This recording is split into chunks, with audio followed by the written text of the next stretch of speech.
শবে মেরাজের রোজা কয়টি রাখবেন, কত রাকাত নামাজ আদায় করবেন, কোন কোন সূরা দিয়ে পড়বেন, কোন দোয়াটি পাঠ করবেন এবং অন্যান্য কি কি আমল করবেন সম্পূর্ণ জানতে পারবেন আজকের ভিডিও থেকে। তাই না টেনে সম্পূর্ণ ভিডিওটি দেখতে থাকুন।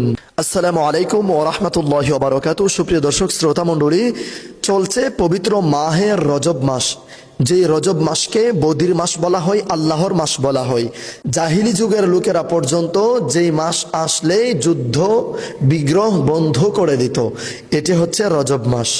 আর এই রজব মাসকে সম্মান জানিয়ে, এই রজব মাসকে মহব্বত করে ভালোবেসে যারা যারা ইবাদত বন্দিগি করবে, আল্লাহ রব্বুল আলামিন এদের জন্য অফুরন্ত নিয়ামত রেখেছেন, অফুরন্ত রহমত বরকত ফজিলত রেখেছেন।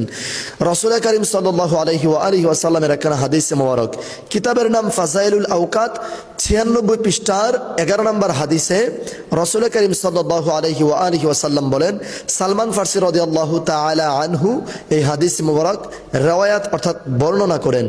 নবীজি বলেন, রজব মাসে এমন একটি দিন রয়েছে যেই দিন রোজা রাখলে 100 বছর রোজা রাখার সমান সওয়াব পাওয়া যাবে। সুবহানাল্লাহ। আর এমন একটি রাত রয়েছে যেই রাত্রিতে এক রাত আমল করলে, ইবাদত করলে 100 বছর রাত্রেবেলা ইবাদত বন্দিগি করার সওয়াব পেয়ে যাবে। সুবহানাল্লাহি ওয়া বিহামদিহি সুবহানাল্লাহিল আযীম। সাহাবায়ে কিরাম জিজ্ঞেস করলেন, ইয়া রাসূলুল্লাহ, সেই রাত কোনটি? তখন নবীজি বললেন, রজব মাসের 27 তারিখ দিন সেই দিন, রজব মাসের 26 তারিখ দিবাগত রাত সেই রাত, যে রাত্রে ইবাদত বন্দিগি করলে 100 বছর ইবাদতের সওয়াব, যেই দিন রোজা রাখলে 100 বছর দিন রোজা রাখার সওয়াব আল্লাহ রব্বুল আলামিন তার আমল নামায় লিপিবদ্ধ করে দেবেন। সুবহানাল্লাহি ওয়া বিহামদিহি সুবহানাল্লাহিল আযীম। এবং ফাজাইলুল আওকাত কিতাবের 97 পৃষ্ঠা 12 নম্বর হাদিসে হযরত আনাস রাদিয়াল্লাহু তাআলা আনহু থেকে বর্ণিত, নবীজি করিম সাল্লাল্লাহু আলাইহি ওয়াসাল্লাম বলেন, রজব মাসের 26 তারিখ দিবাগত রাত, যেটিকে সবাই শবে মেরাজ নামে চিনে থাকে, সেই শবে মেরাজের রজনীতে, শবে মেরাজের রাত্রিতে যদি কোনো উম্মত 2 রাকাত করে 12 রাকাত নফল নামাজ আদায় করবে, প্রত্যেক রাকাতে সূরা ফাতিহার পর 3 বার সূরা ইখলাস তথা কুল হুয়াল্লাহু আহাদ, এই সূরাটি 3 বার পাঠ করবে প্রত্যেক রাকাতে সূরা ফাতিহার পর। আর শবে মেরাজের নামাজের নিয়ত হচ্ছে, নাওয়াইতু আন উসাল্লি লিল্লাহি তাআলা রাকাতি সালাতিল লাইলাতিম মিরাজ নাফলি মুতাওয়াজ্জিহান ইলা জিহাতিল কাবাতিশ শরীফাতি আল্লাহু আকবার। এই নিয়ত যারা পারবেন না, মনে মনে নিয়ত করে নেবেন, আপনি শবে মেরাজের নামাজের নিয়ত করছেন। আল্লাহু আকবার।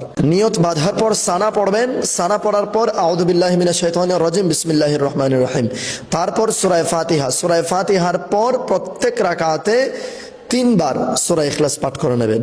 12 রাকাত নামাজ শেষ করে সুবহানাল্লাহি ওয়াল হামদুলিল্লাহি ওয়া লা ইলাহা ইল্লাল্লাহু আল্লাহু আকবার, এই তাসবিহটি 100 বার পাঠ করবে এবং 100 বার ইস্তেগফার পাঠ করবে এবং 100 বার যে কোনো দুরুদ শরীফ পাঠ করবে।